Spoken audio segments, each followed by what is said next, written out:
Hey guys, welcome to the channel. Welcome back to another video. Hopefully you guys have had a great week. It's a Saturday and we want to have a conversation this morning. We want to have a conversation about the ugly truth about owning rental real estate, right? The stuff that sort of no one really talks about. I want to kind of have a conversation with you guys about that. And hopefully you guys can chime in. We can have a little back and forth, maybe a little Q&A later. Won't be a terribly long video, but this will be a video that will be pretty interesting, pretty telling, guys. Make sure you can hear me. Give me a thumbs up. Let me know that you can hear me, guys, so that I make sure my audio is okay. And again, guys, this will be an interesting topic because I've run into a lot of people recently that have asked me about real estate. Should I buy real estate? Should I get into real estate? Should I add real estate to my portfolio, my rental portfolio, right? Got those overactive tear ducts working. Bear with me. Guys, give me a thumbs up. Let me know you can hear me okay. I'd appreciate it. Hey, Jay, good to have you. Jay Samuels, good to have you here, guys. Let me also know what city, state, country you're checking in from this morning, guys, so we can get a feel for how international or not international or what areas of the country you're checking in from. Thanks for the thumbs up, John. I appreciate it. Good to see you, John. Hey, Charlotte, North Carolina, I see. Loretta, good to have you. We got some folks here from a bunch of places, I'm sure. Thanks for the thumbs up. Overland Park, Kansas, right? Not far. Good to have you here. Harrisburg, Pennsylvania, Atlanta is here. Good to have you. Salt Lake City is here. Good to have you. Truth Over Facts. We got somebody watching from Uganda in East Africa, right? So good to have you. Wow, that's quite a ways. Memphis 10, I think that's what they call it. Shelby County is here. Good to have you. So we want to kind of talk about real estate. Now, if you own real estate, this is a good one for you right here. You're going to want to chime in here and hear what we're talking about.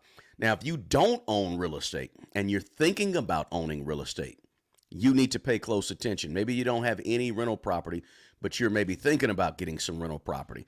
You want to listen to this because I want to be as honest as possible with you guys. I don't want to feed you any pie in the sky. I don't want to give you any high hopes, and I want to give you the truth. Now, there's some pros and there's cons also, but a lot of times you hear us talking on the internet about real estate. You hear a lot of pros, right? A lot of good things. Oh, it's great, it's great, it's great, it's great, and you don't hear a lot of people telling you about the real truth about it. So that's why I want to really talk about what I call the ugly truth about owning rental real estate. And is real estate even for you? Should you even own real estate, right? Are you the type of person that can be a landlord, right? Or wants to be a landlord? Do you have the temperament, the acumen? Do you have all these things to actually become a landlord? Everything is not for everybody, right? Let's just be flat out. Everything out here, just because it's good doesn't mean it's good for you. Doesn't mean it's good for everybody. So maybe real estate may be that for you. Maybe it's good for you. You want to do it. You want to try it. Great. But maybe you don't, right? And I want to give you some things to think about that is the ugly truth of it, right? Good to have you. Mia. Mia from Atlanta looks like. Memories in action. Detroit. Good to John is in Detroit visiting family, he said. Let's see. Zambia is in the house. Good to have you. Blessings to everyone. Corvette girl, good to have you. Dublin, Ireland, is that Christopher?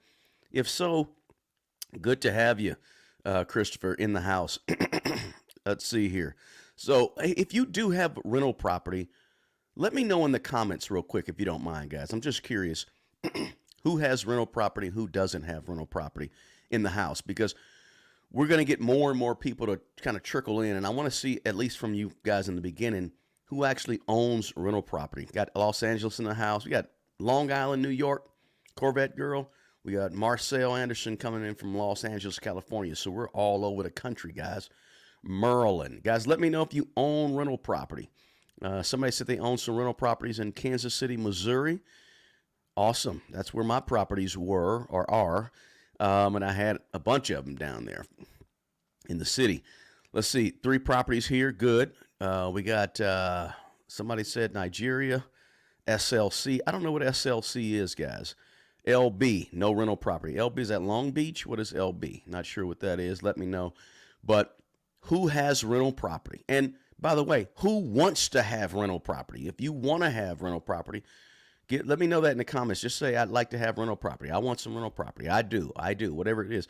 Because I think you got to know the full picture when it comes to owning rental property, not just the great things, the good things, the things you read about that are going to make you a millionaire. There's some things you have to know about owning rental property that's not really discussed that much.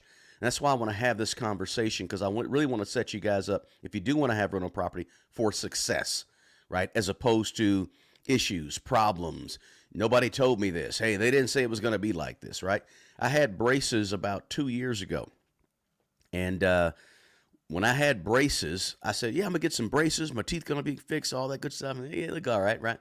So I had braces. Nobody really told me that you had to really essentially have braces the rest of your life, because you're going to be wearing this retainer at night for the rest of your life to make sure your teeth don't shift. That's basically, excuse me, like wearing braces for the rest of your life, right? Nobody really told me that. So what is it about rental property or real estate that nobody really told you, right? That's what we want to have a conversation about. Be sure to like, subscribe, and share the link. If you know somebody looking for rental property, share this link with them, guys, because this is going to be information that, you probably don't hear very often, or you probably don't see people talk about very often.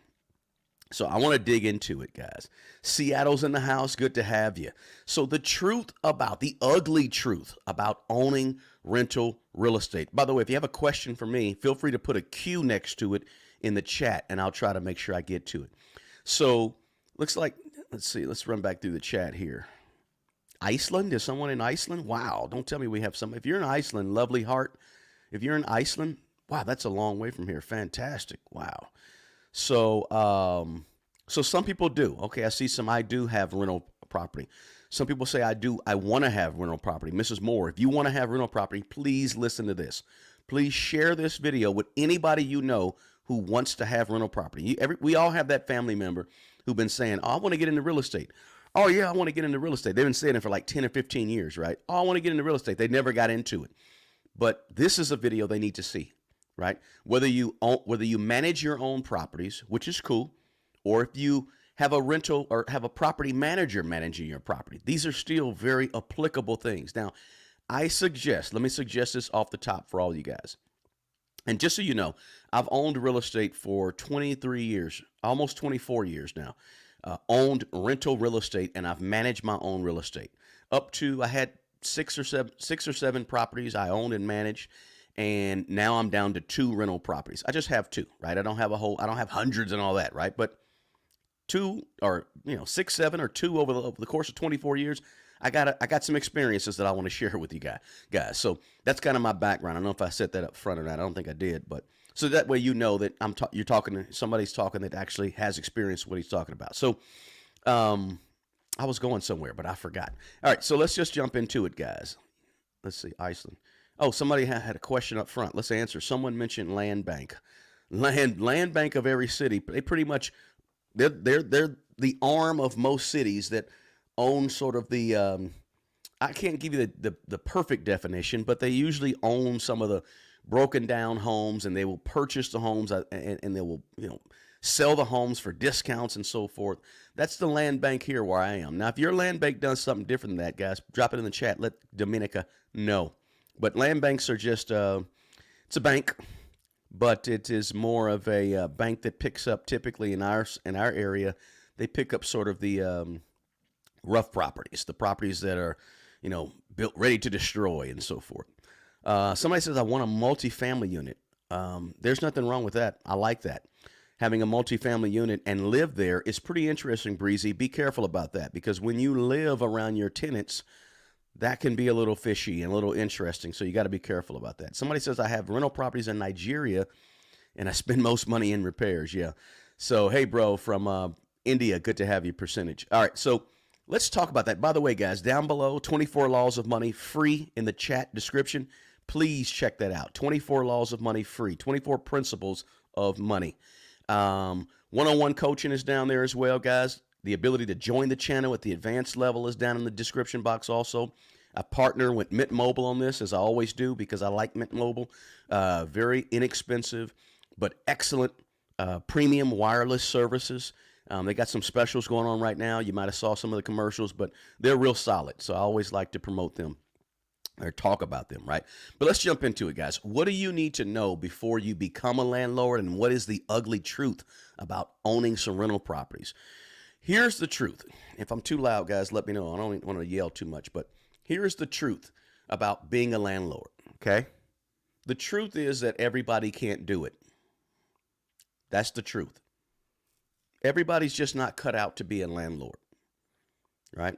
Or a property owner, whatever the feng shui way of saying it is nowadays. I'm not sure, but I say landlord, old school, right? Everybody doesn't have the temperament to be a landlord, right? Everybody doesn't have the discipline to be a landlord. Everybody doesn't have the, well, how should I say, willingness to learn to be a landlord, right? Being a landlord, managing your own properties, there's a skill set involved there. Now, you may be able to learn the skill set. You may, you can learn skills, right? You can learn to be a good landlord. But there's some things about it that just won't sit right with a lot of people, right? And I'm going to give you a few of those things to think about in terms of what that ugly truth is about owning rental real estate that no one really talks about very often and no one really tells you. You'll hear some horror stories here and there, but those horror stories are tainted way one way. And then what you normally hear is the other version, everything's super positive, tainted the other way. But I want to give it to you kind of in the middle. There's some good, and there's definitely some bad. And I want to make sure you kind of get all that. So, guys, this is the first thing I want to say about it. Don't forget to smash the like button below, by the way. This is the first thing I want to say about it. If you plan to own rental property, or you want to own some rental property, and maybe you want to manage your own property, that's what I was going to say earlier. You want to make sure, I always recommend that people manage their own property for at least the first year when you first buy a piece of rental property, or when you first buy a fourplex, or a 12 unit, or a 20 unit. Manage your own property first. Right? Manage it first, because that way you'll know what to look for when you go and get a property management company. Excuse me. You'll know more when you actually spend time managing the property first. But if you buy a piece of property and hire a property manager, you don't really know what to look for or ask when it comes to a property manager. Yeah, you can Google it, right? What should I ask a property manager? But having that experience and knowing exactly what to look for, how to compare property management companies, expectations of a property management company, what they should and shouldn't do, all those things matter. And if you've done it for a year, year and a half, 2 years first, you're going to be better at actually choosing the right property manager for your company or for your property, right? So that's something to think about. Now, let me talk about this first. If you want to own your own rental property, the ugly truth about it is sometimes it's going to take quite a bit of time from you. And if you don't have the time and you're too busy with, other things going on in your life, or you simply don't want to free up time and you don't want your time to be infringed upon, being a landlord may not be for you. It may not be your thing. You need to ask yourself that serious question. Do I have the time to be fooling with, or to be messing with, or to be managing properly my rental property that I'm going to buy? Now, you may be saying, it doesn't always take a whole lot of time. No, once you get it up and running, it doesn't really take a lot of time, really. Sometimes it may. It requires you to stop what you're doing and go figure out what's going on in your property, or go visit your property, go handle whatever the issue may be. But when you first get a piece of property, it's going to take some time. It's going to take some work. It's going to cost you some time learning, researching, going over to your property, visiting your property. If you're managing the property yourself, right?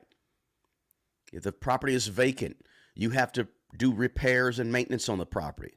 And you may be saying, well, what if I am a long distance landlord? Okay, if you're a long distance landlord, your property is in Seattle and you live in Florida, that's different, right? But especially when your property is vacant and you're prepping it to be rented, you have to spend some time. Also, you're going to get a call in the middle of the night, or you're going to get an alert in the middle of the night. You're going to get somebody to give you a shout and say, hey, my plumbing has overflowed for no reason. I don't know what's going on. It's backing up. I locked myself out of the house, or whatever it may be, right? You've got to be willing to stop what you're doing, go figure out the issue on your property.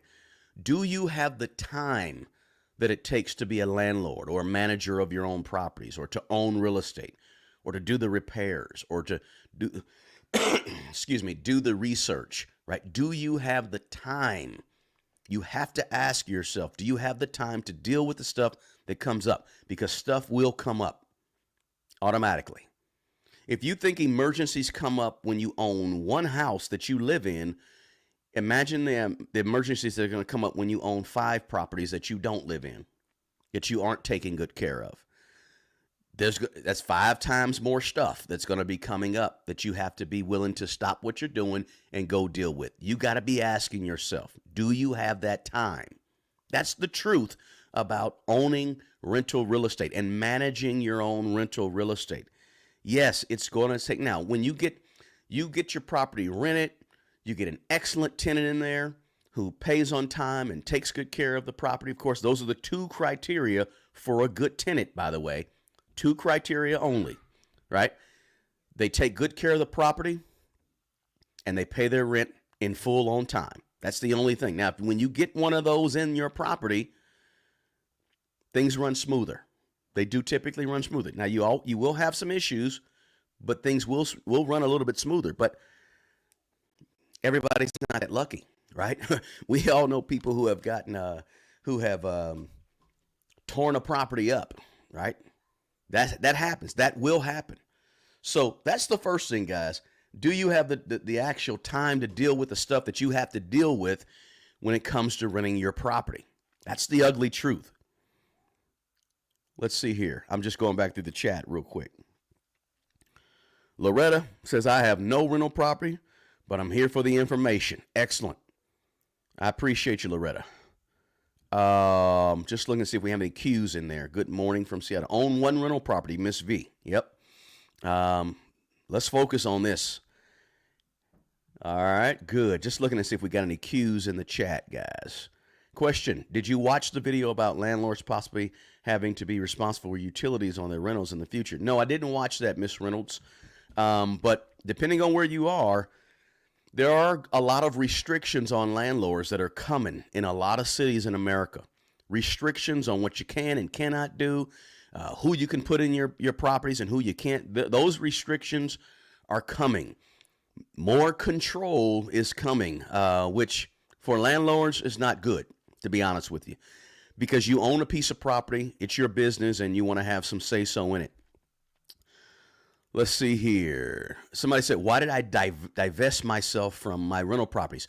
Back in 08, 09, I got hit really hard because I had 6 rental properties, and I had 2 or 3 bad renters, and lo and behold, I had to let some go. I had to foreclose on some, let others go.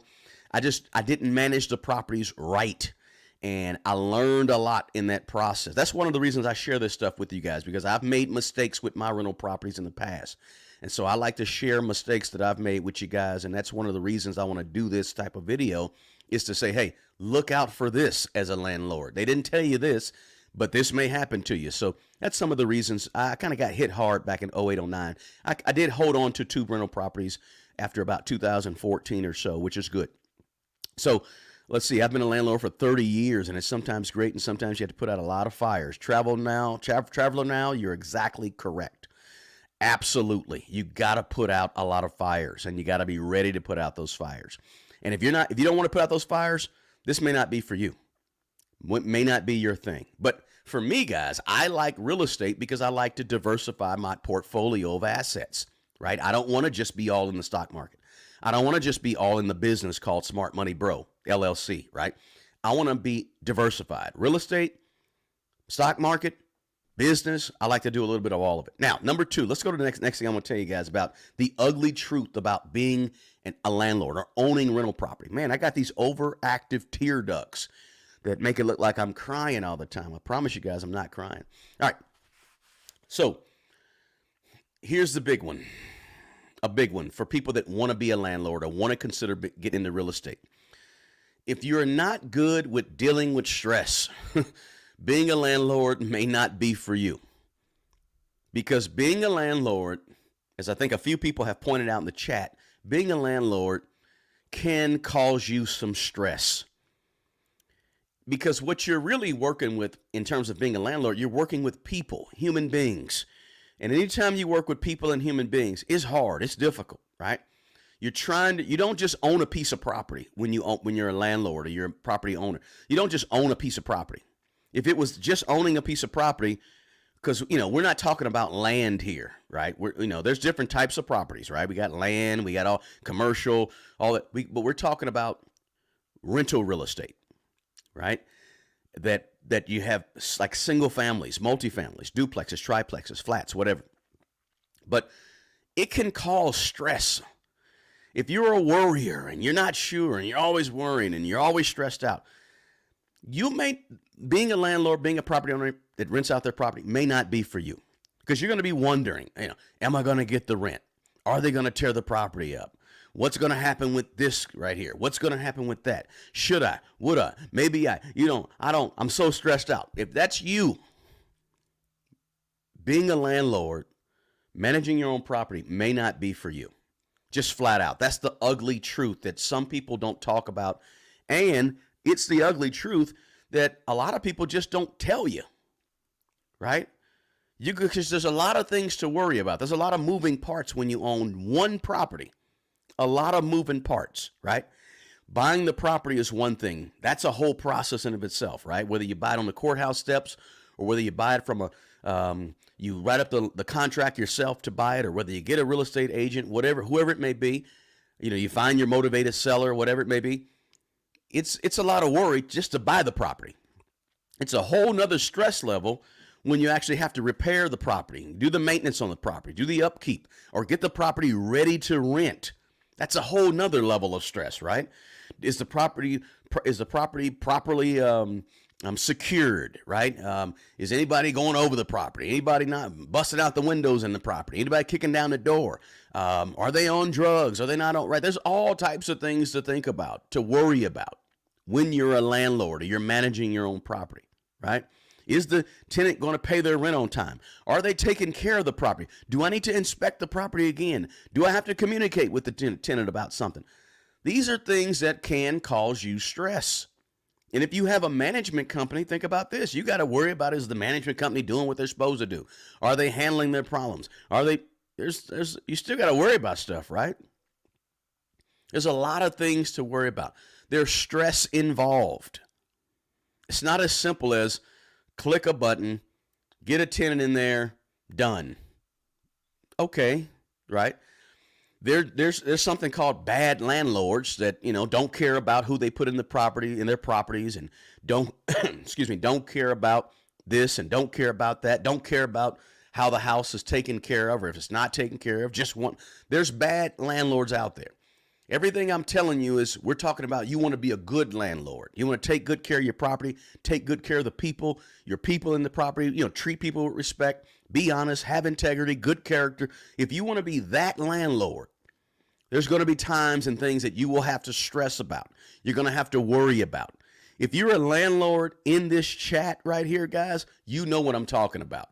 You can vouch for what I'm saying, right? So something to think about, guys, something to really think about is that there's going to be a stress. If you don't deal with stress well, being a landlord ain't you, right? Flat out, right?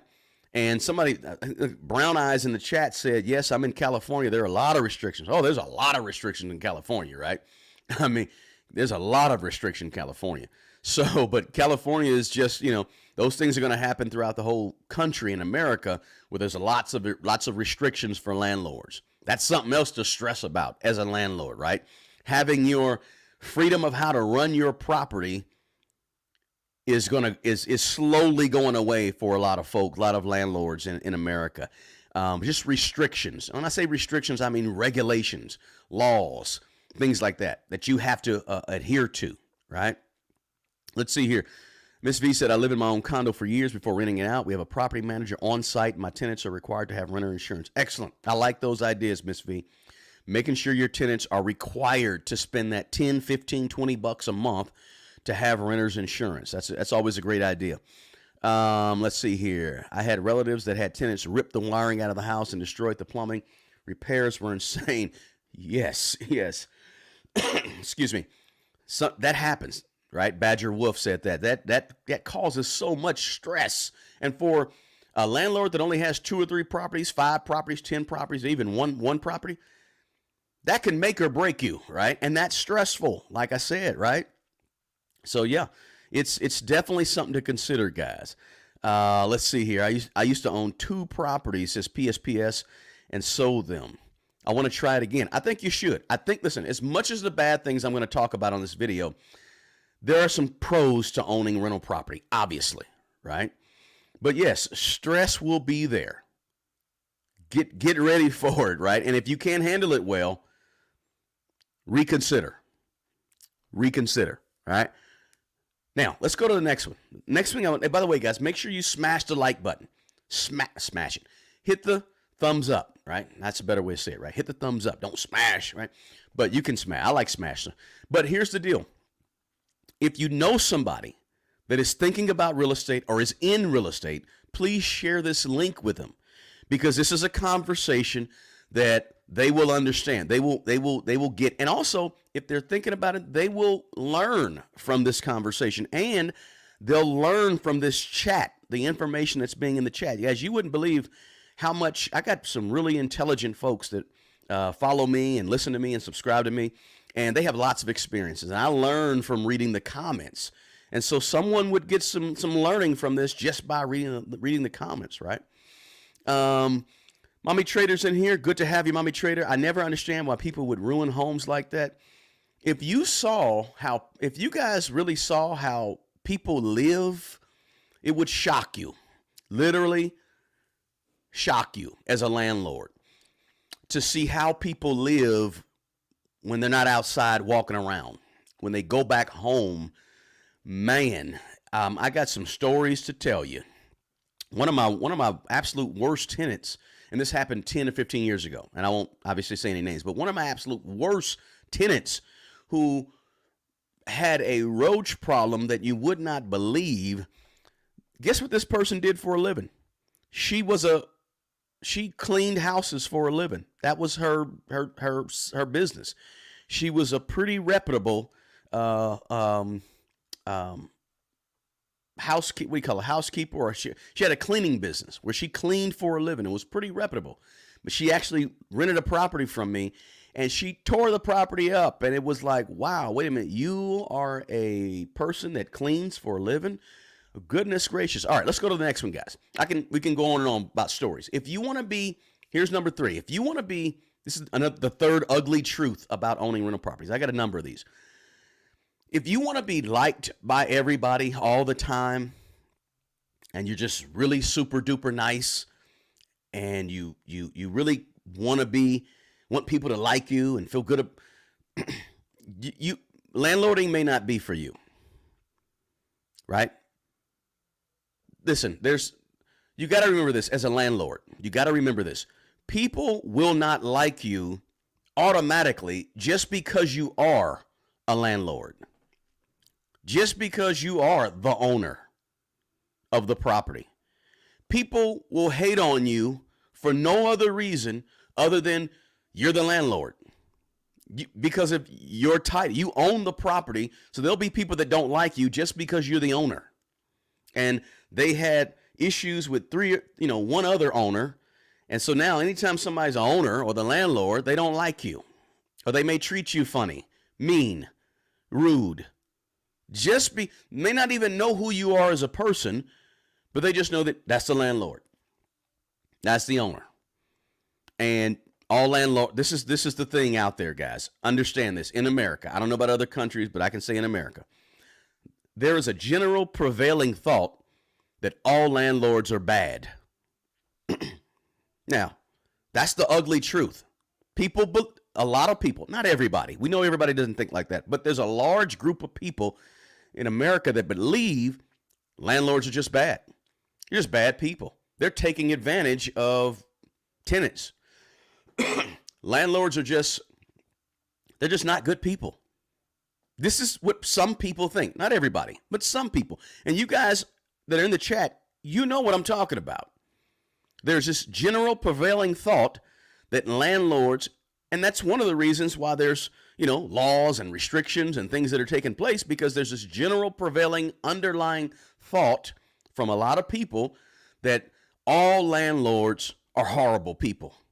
They're either big corporations or they're people that want to take advantage of the little man on the totem pole, which as a landlord or a property owner, if you're a property owner, you know that's not true, right?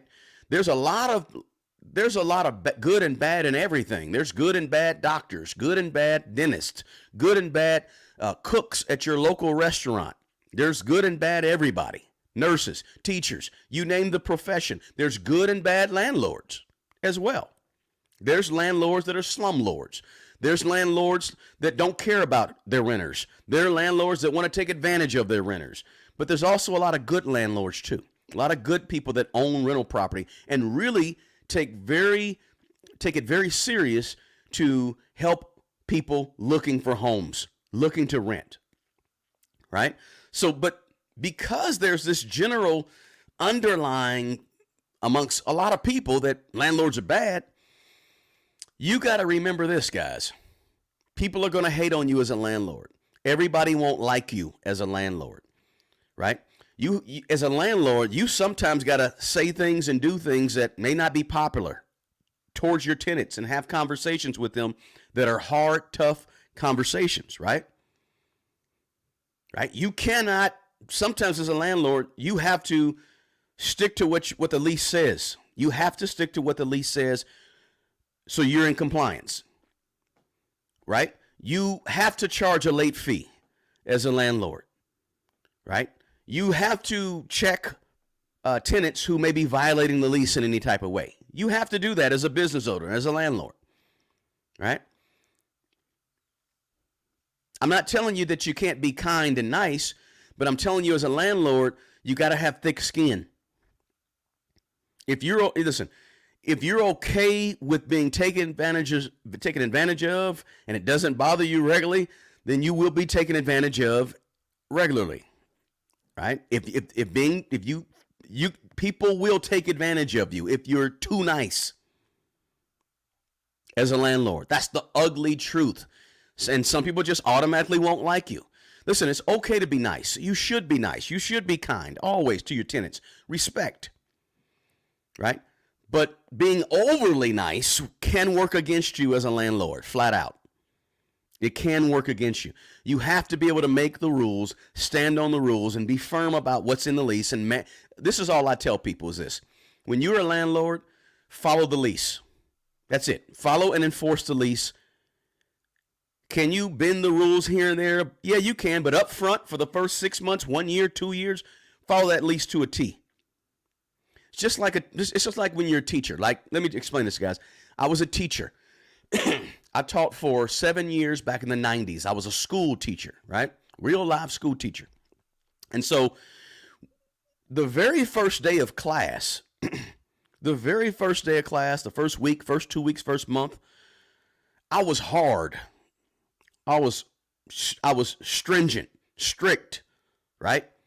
Because it's easier to start off this way, strict and hard and to the letter. It's easier to start there and then loosen up along the way than it is to go in there loosey-goosey. If you go in there loosey-goosey, a 7th grade kid will take advantage of you as a teacher. If you go in there loosey-goosey, a 10th grade kid will take advantage of you as a teacher. They will take advantage of you. Same thing. If you go into owning rental property, becoming a landlord, loosey-goosey, your tenant may they're more apt to take advantage of you. Go in there enforcing the rules as a landlord. Go in there following the lease to the T as a landlord. Down the road, you got a good tenant. You want to take care of them in certain ways. You want to bend the rules. That's cool down the road. But when you start strong.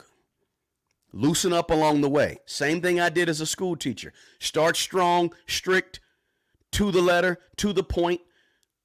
Then we can play later. I can loosen up later. But I got to have control of the classroom. I got to have control of my rental property. So you don't start loose. That's all I'm telling you. That's the ugly truth. People will take advantage of you if you allow them to as a landlord. Excuse me. You have to be able to make tough decisions and stand firm on their tough decisions, those tough decisions. And there's people that just won't like you for who you are. If you feel like you have to be nice and please everybody and you want everybody to like you and love you, landlording or managing your own properties may not be for you. That's the ugly truth that no one tells you. All right? I'm just going to read back through a few comments, guys. Don't forget, smash the like button for me. We're having an honest, upfront, face-to-face, real talk about the ugly truth about owning rental real estate that no one else tells you or very few people really talk about as much as they should. All right? Please hit that thumbs up for me, guys. And also, share the video. The best way to support this channel, guys, let me let you guys in on the secret. The best way to support this channel is to share the video with other people. Flat out. If you want to support the channel, this real talk, point blank information, share this video. The link. It'll help and bless somebody as well, guys, because there's a lot of folks out there. I get the emails all the time. Hey, I want to get into rental property. I see you got some real estate videos. I have like 90 or 100 different real estate videos on this channel. I have a whole playlist called Landlording or Real Estate Management, Property Management. Check those videos out, guys. Drop a lot of information in there. Question. Do I suggest, John Joe asked a question. Thanks for the question, John. Thanks for putting a Q in there. Do you suggest creating an LLC when you have a rental? Yes, I suggest you create an LLC when you have a rental. I do. One LLC per rental. That's my suggestion. One LLC per rental. Limited liability corporation, one of them per rental. If you have 5 rentals, have 5 LLCs. That way, it's sort of protection is what the LLC is, right? And also, I want to say this, John.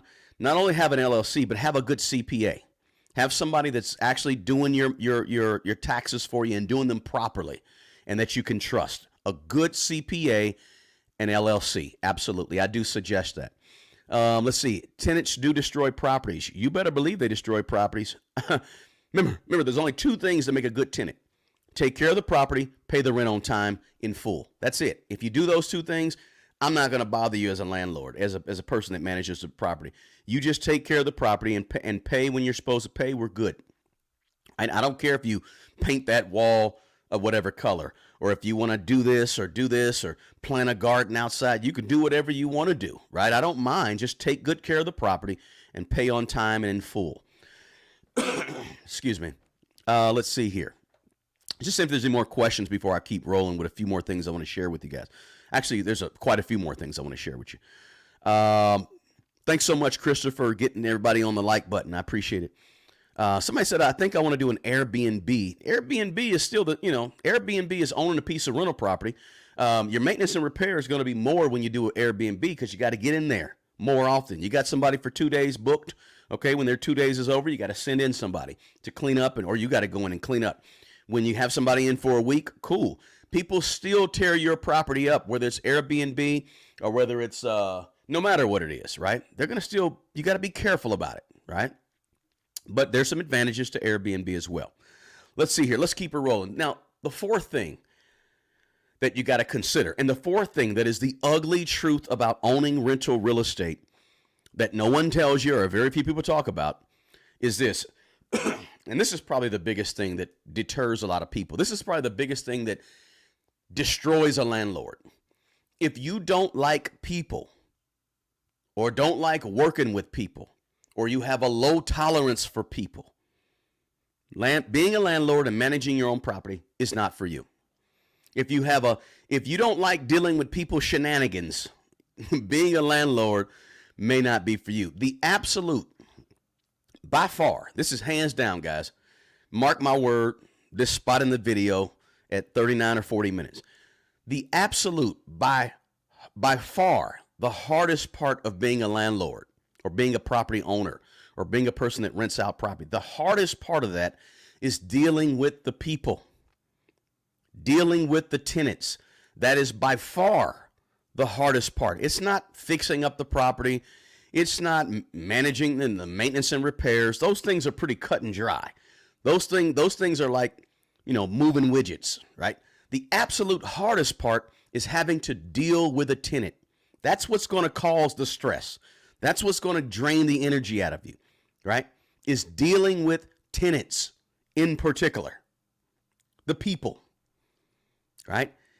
And I always say this, and I want to reiterate this. The absolute most important thing that you'll ever do as a landlord, absolute most important thing, nothing comes close to this.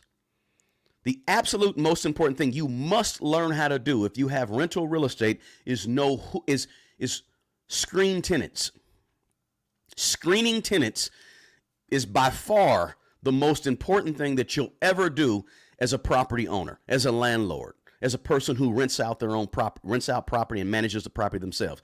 If you get the wrong tenant, nothing else matters.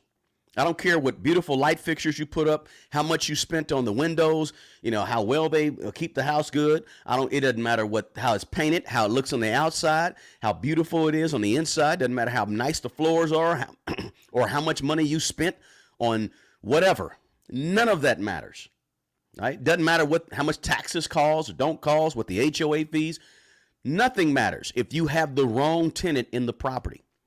And that's why the ugly truth of owning rental properties is that if you don't like dealing with people, dealing with tenants, landlording may not be for you, or it probably is not for you. You might want to look at something else. You might want to look at either having a property manager deal with people, or you may want to look at, buying REITs, right? But you have to work with tenants, good tenants, bad tenants, tenants that won't pay, tenants that pay late, tenants who make partial payments. Oh, I can pay you half of it on the 4th, and I'll pay the other half on the 10th when I get paid, right? Tenants who park their car in the yard, right? Tenants who rip up the chain link fence in the back for no reason. Tenants who bring the dog over and the dog is not anywhere on the lease, but they're watching their friend's dog, and the dog, messes up the carpet or grinds their paws all in the carpet and tears up that section of or even the floor if you have hardwood floor, whatever it may be. You got to deal with all those people, right? The tenant who owned the dog, not the dog. You shouldn't be dealing directly with a dog. Never have conversation. That's a joke, bad joke. But listen what I'm saying. You need to deal with people. Tenants who take advantage of the system and push the limits. Excuse me. Listen, when you're a landlord, the ugly truth is this. You're going to have tenants. You may have tenants that know the system better than you because they didn't tell you and you couldn't find it on their records anywhere because they moved from out of state. They moved from California to Texas, and now they're in Texas, and you do a background on them. Everything came out right, but they had some issues with their last landlord, and now they moved to Texas, and they've been reading Texas law on what they can and cannot do, and now they know how long they have to stay in the property, what the process for eviction is. They know it better than you. You got to deal with those tenants. You have to work with people, and you have to be good with people. Woo, I'm belching. Good with people. And you got to be okay with that, guys. That's the ugly truth. You have to also, not just tenants, but you also, ultimately, you got to work with contractors, handymen. You got to work with, maybe attorneys from time to time. You're going to be working with a lot of people. If you have a low tolerance for working with people, you may not like people, or you can't deal with people who are different than you, right? May have some differences. Landlording is going to be tough for you. Owning your own property and managing your property is going to be tough for you. If you would rather sit behind a desk at a computer at work or be on the assembly line, right? Pushing widgets where people just leave you alone so you can do your work, then being a landlord may not be for you. Let's just tell the truth, right? Tell the truth, shame the devil. Tell the truth. It's not for you. And that's okay if being a landlord is not for you. It doesn't have to be for everybody. It's cool, right? Let me just run through these comments real quick, guys. Good, good. Man, I'm telling you, we got some experienced people in the chat, guys. Be reading that chat. Be reading that chat, guys, because there's some folks really dropping some really good information in the chat. But pause break. 24 Laws of Money down below in the description box. Check it out, guys. I also do one-on-one coaching. That link is in the chat below, right? One-on-one coaching in terms of money. Personal finances, real estate, you name it. Varying sources of income, investing your money, growing your money, whatever it takes, guys. Most things money. I don't know everything about money, but I do know quite a bit, and I try to share that with people with one-on-one coaching that I have. There's a link for that in the description box. Also, don't forget the link down below. Mint Mobile. I partnered with them. They're probably the only. There are really only 3 or 4 or 5 affiliates I do, and they're one of them.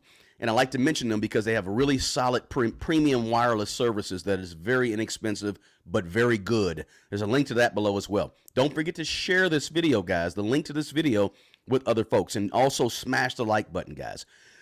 And if you're not a subscriber to the channel, you're just checking me out for the first time, feel free to please become a subscriber to the channel, because these messages really need to get out to more people, right? The facts. Listen, let me just say this. I don't have a course to sell. I don't own a course. If you have courses to sell, I'm not mad at you. I don't have a course to sell. All I ask is you watch the video. It's free. Share the information with other people. And if you want to work with me one-on-one, we can do that. Or you want to join be a membership, you be an advanced member on this channel. I have one-on-one conversations with you once a month. We sit down and we have a 15, 20, 30-minute conversation one-on-one about your particular situation. If you're an advanced member of this channel, that's what I do, right? I don't do course. I do have some courses, but these courses aren't having anything to do with money. I do have some courses, but I don't really talk about them too much because I do have a full-time job as well. But I've owned real estate on the side for over 20 years. Now, let's go to another one. The ugly truth about owning rental real estate, another one, is this, and no one tells you this, but you've got to be, and it kind of goes in line with the last one, but you got to be patient. You don't have a lot of patience, landlording is not going to be for you. You got to wait. Sometimes you got to wait on cash flow. Sometimes you got to wait on you will not receive your rent on the first of every single month from every single tenant that you have in every single unit that you own. It won't happen. Sometimes you got to wait on tenants.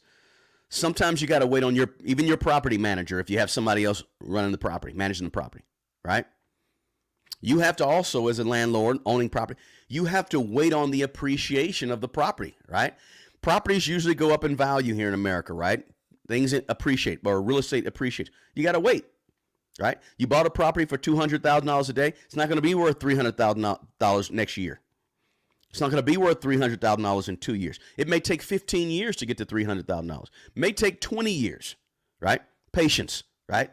Patience, right? You're getting your money every month, but in terms of appreciation, take some time, right? Patience. As a landlord, this is not quick money, fast money, right? This is not, if you're a landlord, you're not flipping houses. You're not wholesaling houses.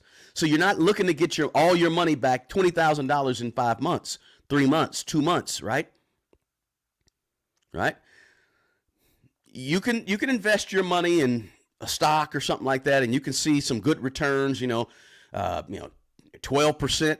Matter of fact, if you think about it, guys, the stock market really gives you higher returns than real estate, right? At least quicker and higher over the long run, perhaps. But you just got to be patient. Landlording requires being patient. Being a property owner requires patience in a lot of different ways, right? Owning a house is not a liquid investment, right? You can't cash it out next week or in 3 days, right? You could, but typically it's it's not very liquid when you own property, right? Something to think about, right? But you got to be patient also with people as well, not just the appreciation, but with people as well. If you're a person that flies off the handle or has a short temper, a short fuse, or does not like being patient with other people, landlording may not be for you. Just flat out. Let's just keep it real, right? That's what I'm trying to do as much as possible. Is just be honest with you guys, right? Now, let's look at another one. This is an interesting one, okay? because you probably haven't heard this one before, but I'm going to give it to you. I'm going to give it to you because I know it to be true. Are you a person who is not very organized? If you have no organizational skills and you're not a very organized person and you have a hard time keeping your ducks in a row, keeping receipts, organizing the books, managing what you get paid, managing your repairs, landlording may not be for you. Or maybe you need somebody to help you with landlording, because it requires a certain amount of organization. If you manage your property, like I want you to manage your property like a business. That's why I said earlier, somebody asked a question about LLC. Yeah, put it on LLC. Manage it like a business, right? Income, expenses, right? Balance sheet, assets, liabilities, right? Like a business. Profit loss statement, whatever you want to call your income statement.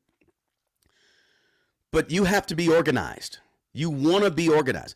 If you're not an organized person, you may either get somebody to help you so you can own some property and manage property well. As you guys know, we talked about last week, I think on a Saturday or Thursday, we talked about the importance of managing, right? Managing is really important when it comes to being a property manager, owning your own property and managing, being a landlord, right? Let me just say this. Slumlords or landlords who don't take managing their property serious and are unorganized and don't look at being a landlord as a business, the ones who go into it with no sense of organization, right? It shows in their upkeep of their properties. It does. It shows in their profits, I guarantee you. In other words, when you see a property that's poorly maintained, that's either one of two things. When you ride down the street and you see a commercial building, but let's stay with rental property. You see a piece of property that's not well maintained. It's either one of two things. It's either a bad tenant or a bad landlord. 50-50. It's either a bad tenant who lives there or it's a bad landlord.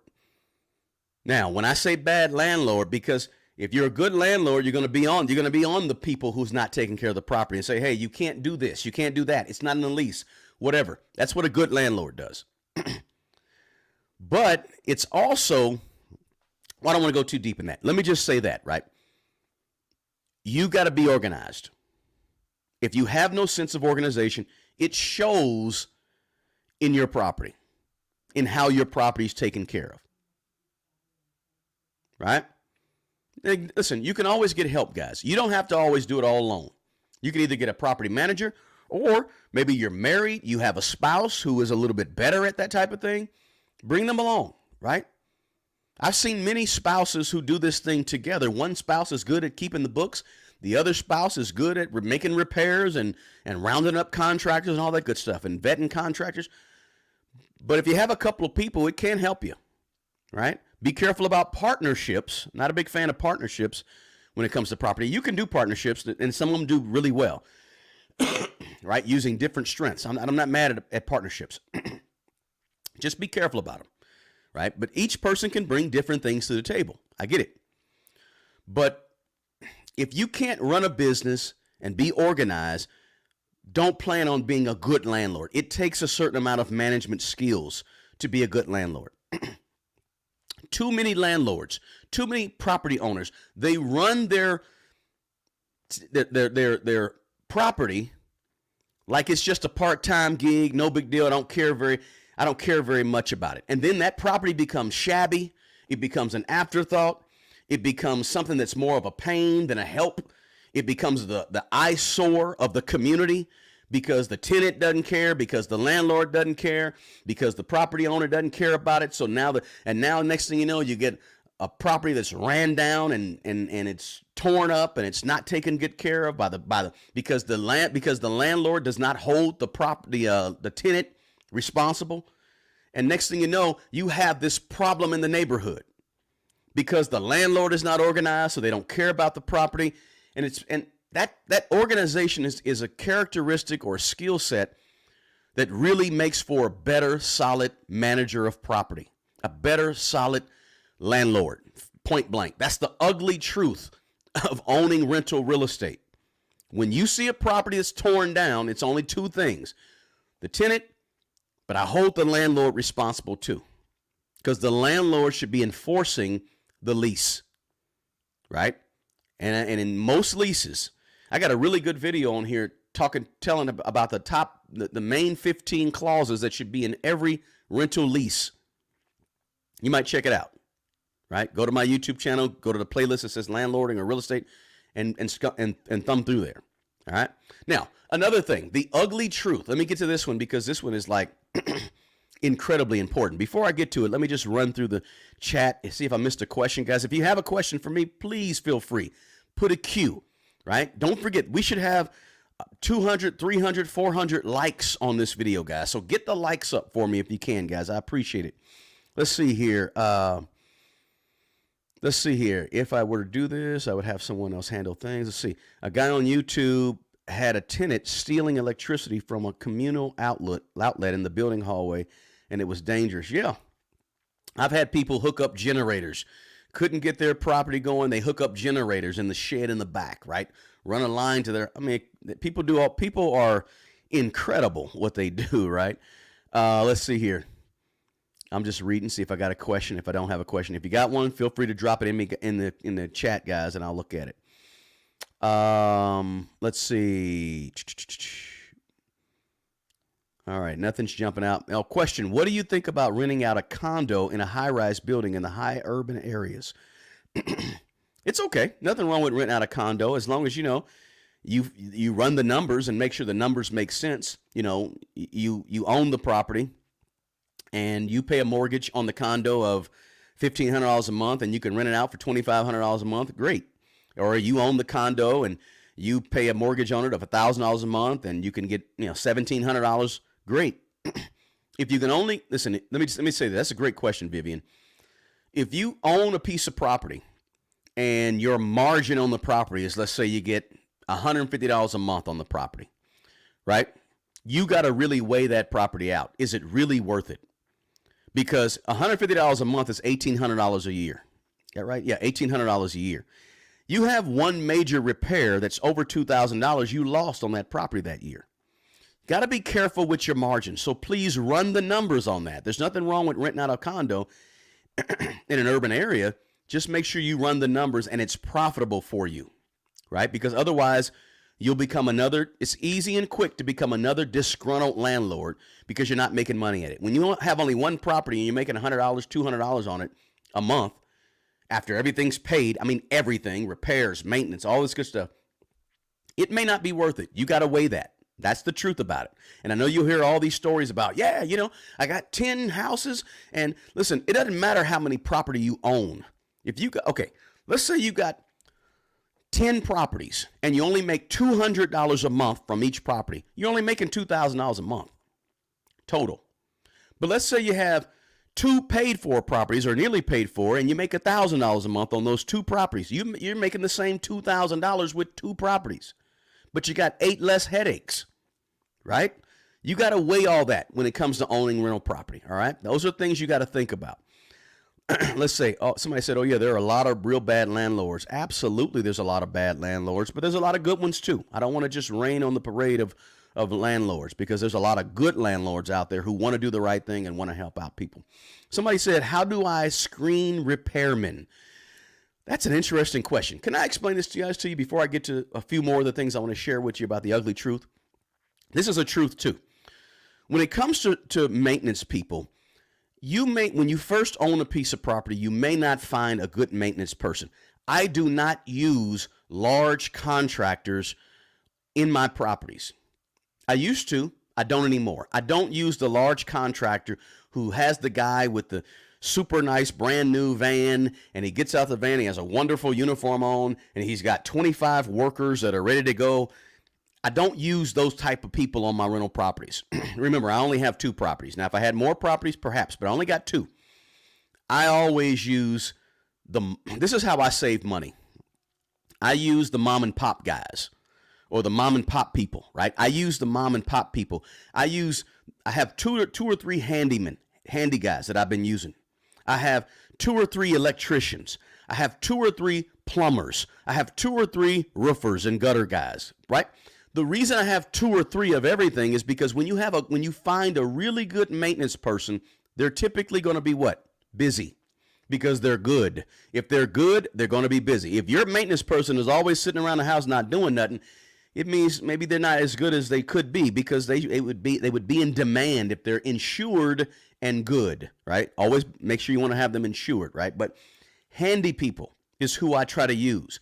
And I don't want to use an overall person that does every single thing, because I don't want my plumber to be,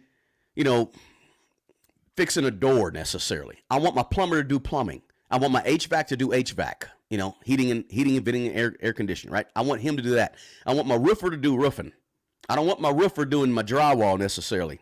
Not necessarily. I prefer my roofer to do the roof, right? I don't want people that do everything and don't specialize in anything. I want the people that specialize and do what they do to do what they specialize in on the property.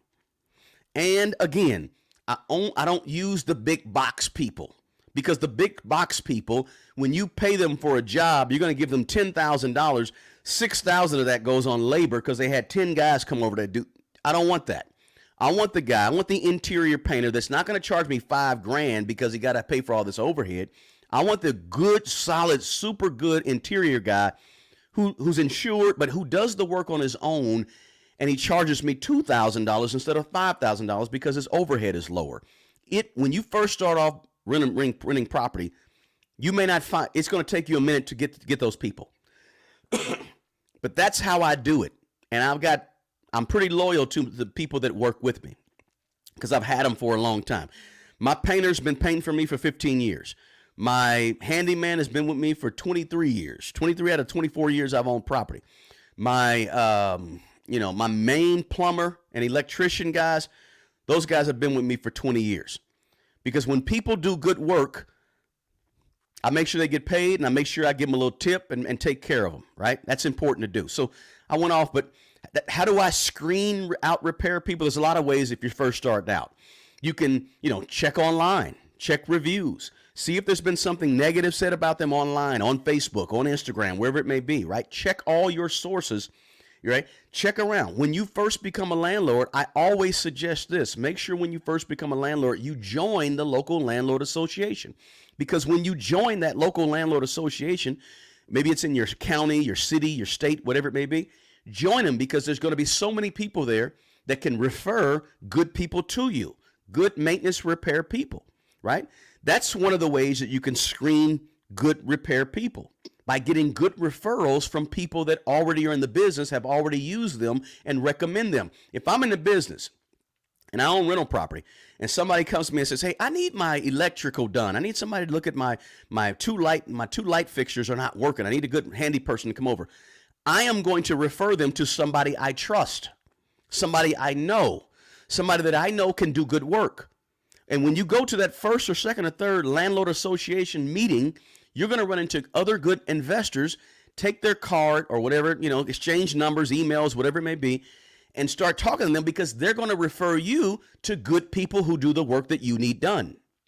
That's one way you can screen out and repair good people. I hope I answered that question, Joe. Great question, though. All right, I went on a tangent. I apologize. All right, let's see here.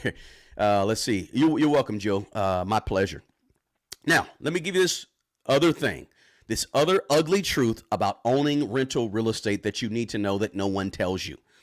And this is probably the big one, and it's going to, well, they all are big, but this one's going to answer a lot of your questions in the chat. I saw a lot of people talk about this. I saw some. Ask yourself this question. This is the truth. Do you have money? Do you have money? Huge, very important for owning a piece of real estate and managing your own property. If you have no money, being a landlord may not be for you. Ta-da! You got to have a little money when you become a landlord, guys.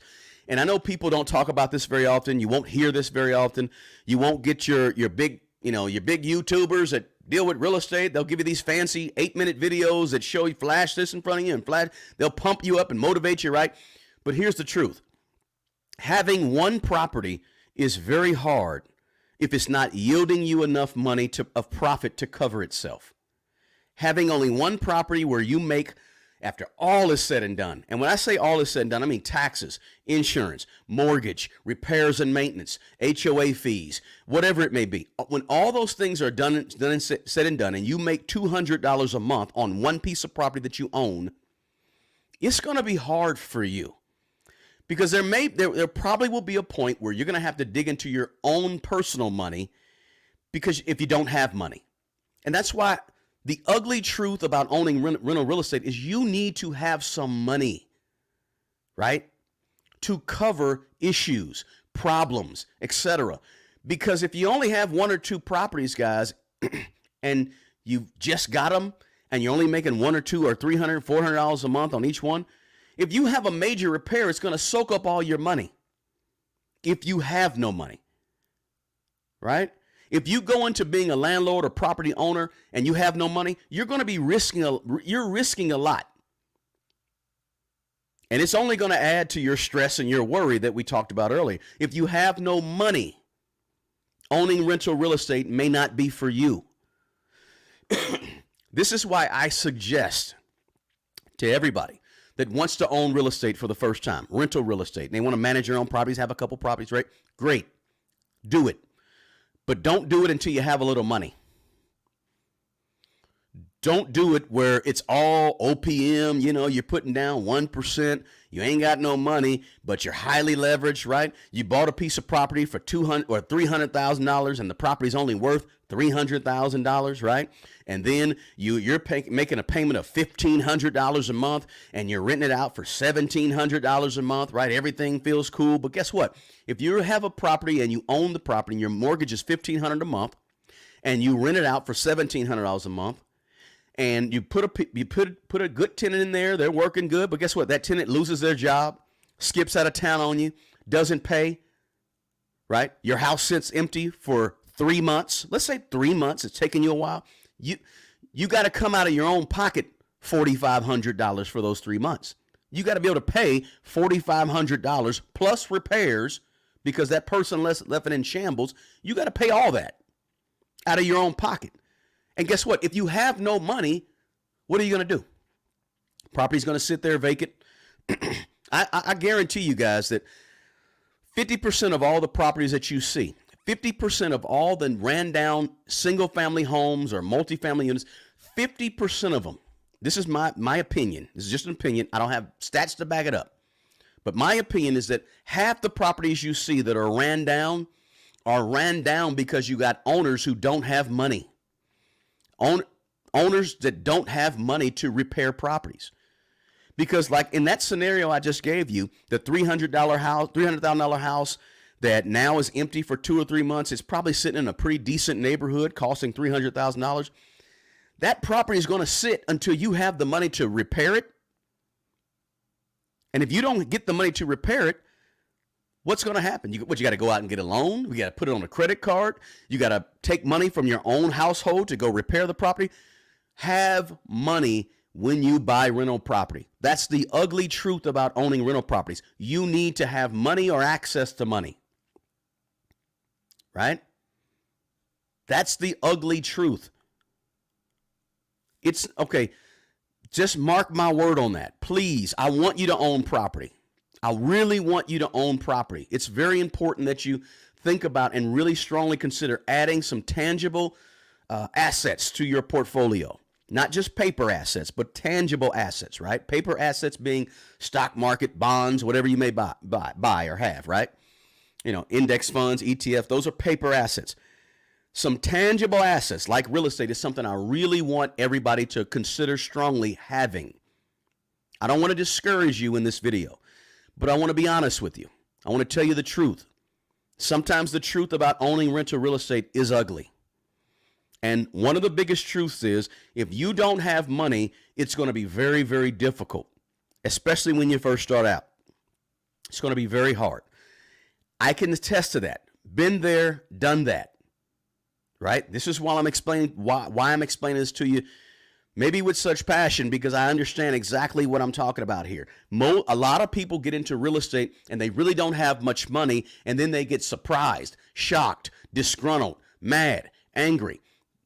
Part of that is that you didn't go into it right. And I've experienced that. Buying a piece of property, if the house is worth $300,000 and you buy it for $300,000, you started off wrong. You have no equity in the home. When you buy a piece of rental property, when you first buy a piece of rental, you're looking for deals on property. You don't want to buy rental property at retail value. It's like when you go into the retail, you want to go, when you want to buy some shoes or a dress or whatever, you want to go to the rack that has some deals on it to see what everybody else passed up, but you caught it. You want to catch deals when you're buying real estate. You make money in real estate at the buy. At the buy. If the house is $300,000, you want to buy that house for $200,000. Because if you buy it for $200,000, you made $100,000 at the buy. But if it's worth $300 and you buy it for $300, you walked in with no equity. So for the first year, 2, 3 years until the property appreciates, your risk is much higher. Right? But if the house is worth $300, you buy it for $200. Watch this scenario. If the house is worth $300, you bought it for $200, and all of a sudden you have that same tenant that skipped out on you and did not pay their rent, and the house sits empty for 3 months. Now you have some equity in the house, and guess what you can do with equity? You can maybe refinance the property, pull out $15,000, $20,000 of the equity, and use it to repair the home, or use that $15,000, $20,000 that you pulled out in equity when you refinanced it, and maybe use that to actually cover the mortgage of $1,500 a month for 3 or 4 months while it sits empty. You get my point. So when you buy property is when you make money on property. So you want to buy property at a discount whenever you can, whenever you buy your rental. Try not to buy a rental at retail price because that's way too risky. Have another 2008, 2009 go down. Now you bought a house for $300,000 and the value of the house just went down to $250,000. And guess what? You're upside down. You can't refi that house. You can't sell that house. You're losing money. This is why you want to buy a piece of property at a discount. That's the ugly. I hope I gave you guys some things to think about on this video. I could talk all day long about these things, but you're going to learn that being a landlord or property owner is not simple. It's not easy. It's not just set it and forget it. It's not for everyone. Everyone will not be good at it. I just want to caution you guys about these things because you're going to watch the YouTube videos. You're going to watch the Instagram posts and reels and things that come up, the stories that tell you how easy and simple it is. It's not. It's not the hardest thing in the world, but it's not as easy as some people try to make it. But can you learn it? Yeah, you can learn it. You can learn to be a good property manager. Right? You can, just like you learn how to weld or cook or any of that stuff, right? Accounting, whatever you may learn, right? You can learn to be good at being a landlord. But there's some things about it that you need to understand before you jump into it. Is it for you? Okay, good. You get tax write-offs. That's excellent. Reduces your taxable income. Great. Being a landlord of property or being a property owner can give you some good retirement money, right? Especially if you own them, the more you own them free and clear, or the less you own them, the more your rents are, bigger your cushion is that you have every single month. Great. Good passive income. They call it passive income, but you got to do a lot of work, right? But it's a good way to have some monthly income if you own these own properties. And you always have that option of having a property manager. But you own a piece of property, you always got a place to live, right? You always got a roof over your head. Typically, over the course of the last 200 years, property has gone up in value. So there's appreciation. I'm giving you some of the good things too, because I don't want to tell you that all this is bad, right? Your monthly rental income, the appreciation on the property. I own 2 properties, guys. My properties, frankly, I bought one for a little over $50,000. I bought another one for about $30,000. Refied them once back in the early 2000s, but I've had them for a long time, and they're worth several hundred thousand dollars at this point. But also this, having rental real estate is a good hedge against inflation, right? Some people don't really focus on very much, but there's a good hedge against inflation when you own rental real estate. That's another positive. It means, when I say that, I'm saying that when the cost of goods and services go up because of inflation, The cost of your rents go up. The price that you charge for rent goes up as well, right? It goes up. That's why you've seen in the last couple of years with the surge of inflation that we had in America, up to 9.1% was the CPI headline inflation a year and a half ago. We saw that surge of inflation. At the same time, what happened to rental property prices? They surged up also, right? So when people make more, you charge more for your rents. So you're sort of hedging against inflation. You're not hurt by inflation when you own rental property, right?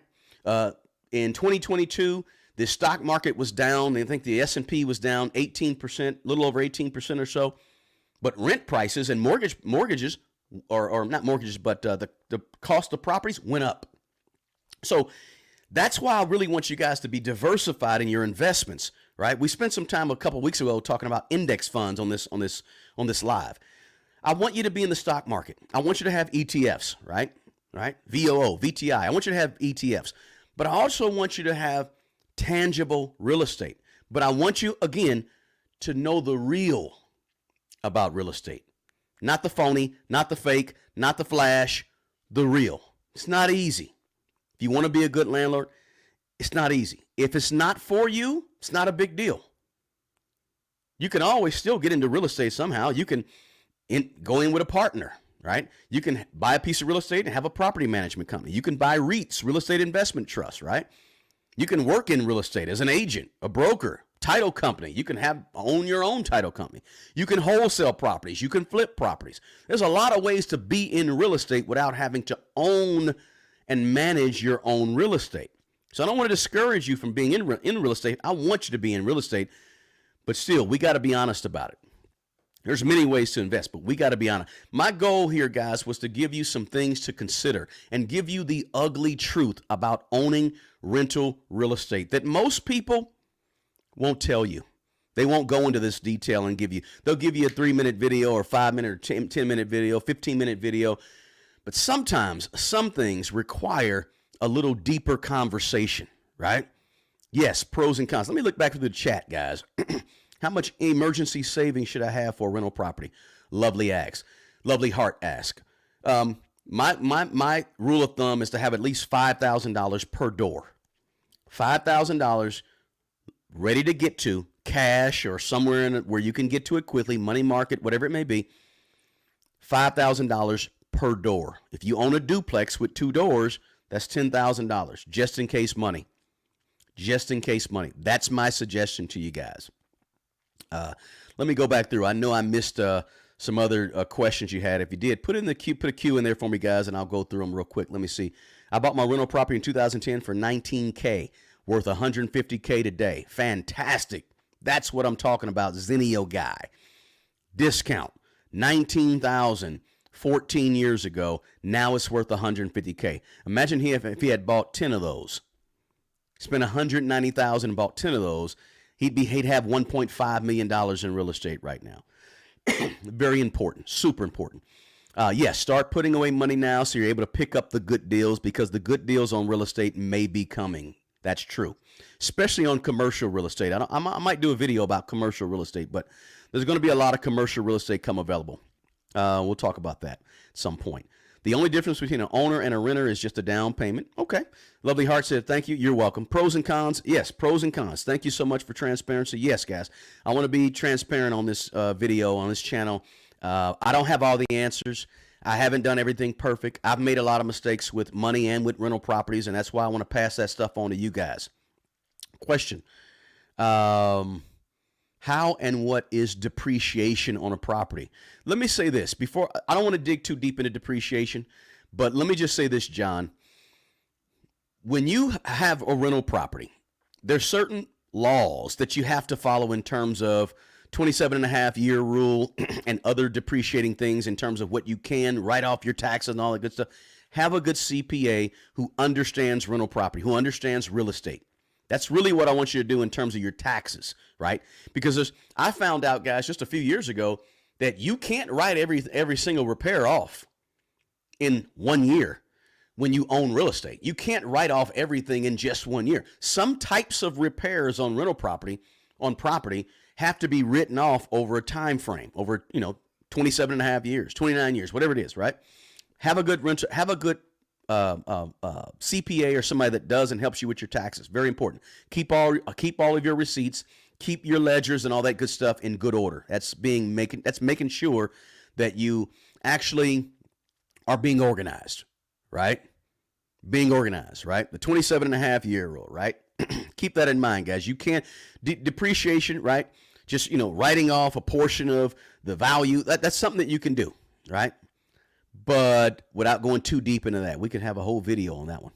Let's see. The best way to reduce your housing expenses is to live on the second flat. That's cool. You can do that. There's challenges living next to your tenant, though. Just keep that in mind, right? When your tenant sees you coming and going every single day and what you do and all that. Sometimes you might want to have a cushion of privacy. That's totally up to you. Does the 5K per door rule still apply to the high cost of living in areas like New York City? High cost of living areas like New York City, Seattle, San Francisco, in the heart of San Francisco, you have to adjust that to how it fits in your area.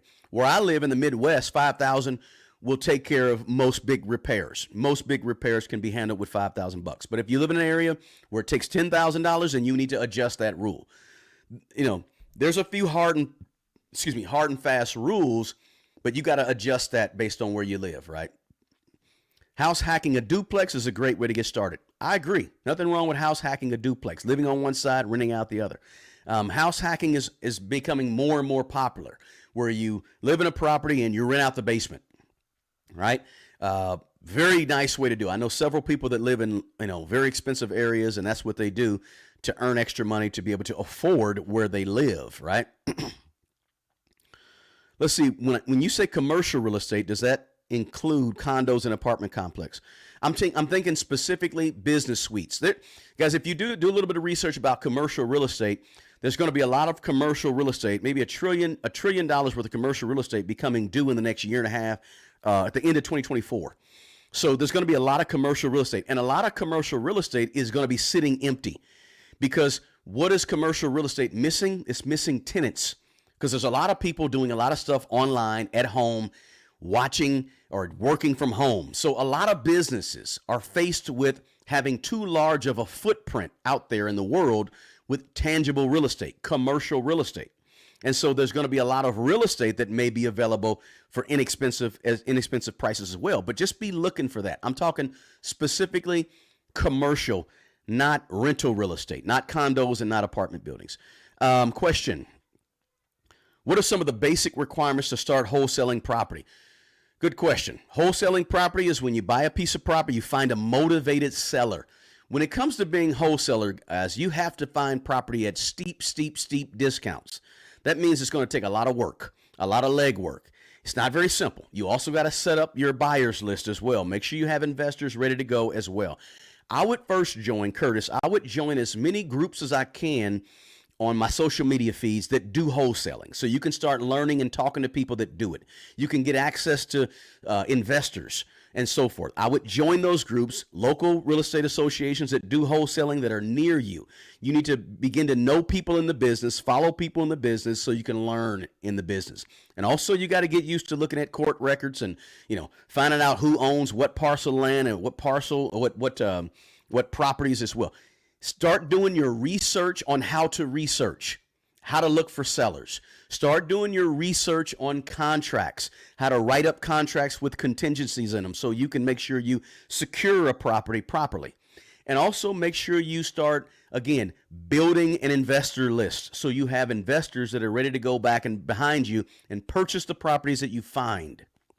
Start also doing a little bit of research on how to talk to sellers one-on-one, right? How to look at properties, how to evaluate properties, right? Because when you walk into a piece of property, you want to be able to immediately identify crack in that piece of drywall, crack in that ceiling. I see a shift in that door. That door's not closing. This window won't raise. Let me do a walkthrough on the outside of the property. How is the grading of the property? Is water draining away from the property properly. Let me get up on that flat roof and begin to look at that roof and see where we're missing, where some tarp is missing. Are there any dents, any problems? Let me go in that attic and look underneath that roof to see how the wood is setting. Let me go in that basement to see what's shifting, cracks in the wall, concrete, foundation, whatever. You got to start to understand what to look for, because you want to be evaluating properties as a wholesaler to make sure these properties are okay to turn around and sell to an investor so you can make money. That's some of the basic things to start looking at, Curtis, when you're talking about wholesaling property. Let's see here. Brown Eyes. Who are you, Brown Eyes? Most of my properties in Missouri where I am. He has personally helped me. Remind me who you are. But yeah, I always try to respond and help people, guys, if somebody reaches out to me. Thanks, Brown Eyes. I don't know who you are right now from that name, but I appreciate you giving me that shout out there. Let's see here. Thanks for the chat. John, you're welcome. Glad to be here. And be looking out, be doing your research, guys, on commercial real estate. Somebody says, Steve said, I prefer to purchase multifamily, duplex, triplexes, etc. More rental for more bang from your buck when you can get everything under one roof, right? If you have a fourplex and you change out a roof, you just changed out a roof from 4 doors that are giving you 4 pieces of money. I appreciate that. Good point, Steve. I agree with that. Although I don't own multifamilies, I do see the value in them, absolutely. Somebody asked a question, can you buy commercial real estate with an SBA loan? I don't know. That's a question I'm not sure about. You have to research that. Let's see here. A guy on YouTube has an apartment complex with a laundry room, and his daughter paid for the machines, and the laundry profit was hers. Tenants left the door open, stole the money. How do you stop that? Security measures. Maybe security measures. Have the door locked. Have the requirement of having the door locked. I don't know. I'd have to dig into that. That's a good question. But you got to figure out how you can do that. That's a good question. Not really sure, to be honest with you. Let's see here. Any more questions here, guys? All right. Milwaukee has a lot of cheap property. Absolutely. So here, guys, let me wrap this video up, because I'm on here an hour and a half almost, and I didn't know it'd be that long, but I can go on and on for days talking about real estate, guys. But I would just want to say, I hope I gave you guys on this video, this live, some things to think about in terms of the ugly truth about owning rental real estate. If you're getting here late, please rewind this back to the beginning, guys. I went over some things that I think if you're new to being a landlord, you need to hear. If you are not a landlord and you want to maybe become a landlord and buy some property and own some property and add real estate to your portfolio, you probably need to hear this stuff. If you're an experienced landlord, what I found as an experienced real estate person is there's always something I can learn from other landlords or other property owners. They always share something that is new to me, that I've never heard, that I could maybe try and implement in the things that I do to make me become a better property owner, right? So there's something in this live for everybody at all stages, right, of owning property, right? But it's the ugly truth. It's the thing that we should know. And again, it's not all bad being a landlord. It's not all bad at all. There's a lot of good to it. But we need to have these real conversations and not just these pie in the sky guru conversations of people telling you how everybody should own a piece of property. Not necessarily, right? Not necessarily. And there's many different ways that you can own real estate that I talked about in this video. So I appreciate you guys being here, and I appreciate you guys showing up on Saturdays. We have these lives on Thursdays at 4:30 p.m. Central Time and on Saturdays at 11 a.m. Central Standard Time. And also, check out some of the videos that I've put in the description box below. I put some real applicable videos in the description box that I want you to check out as well, that can continue this conversation, this real conversation about becoming a landlord, owning property, or just growing your portfolio, whether it's ETFs, whether it's how to save more money, how to increase your real estate holdings, and whatever it may be, index fund investing. Check out those videos below, guys. Also, the 24 laws of money are in the description box. Please check those out. I do one-on-one coaching with folks as well. Please check that out below. Mint Mobile partnership, that's in the description box below. I'm a big fan of theirs. Please do that. I do suggest you guys share this video with somebody that you know that is thinking about real estate. Please share this video because they're going to get it. That's, as I said before early in the video, I'll say it again. The best way to support this channel is sharing the video with other people who can use this free information that helps.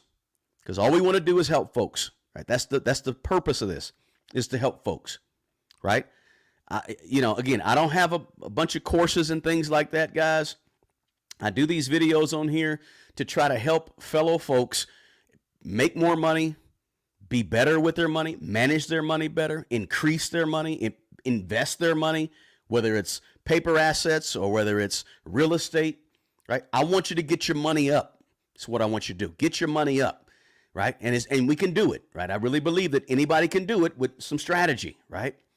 So that's why I put these videos out there for you guys. But thanks for watching. Thanks for hanging in there for some of you with this long video. Again, twice a week, join us on Thursdays at 4:30 p.m. Central Standard Time and Saturdays 11 a.m. Subscribe to the channel. Smash the like button. Please drop a comment. I try to respond to all of the comments. Appreciate you guys. The best person to take care of the old you is the young you. Guys, take good care of yourself. Take care of other people. Until the next video. Peace.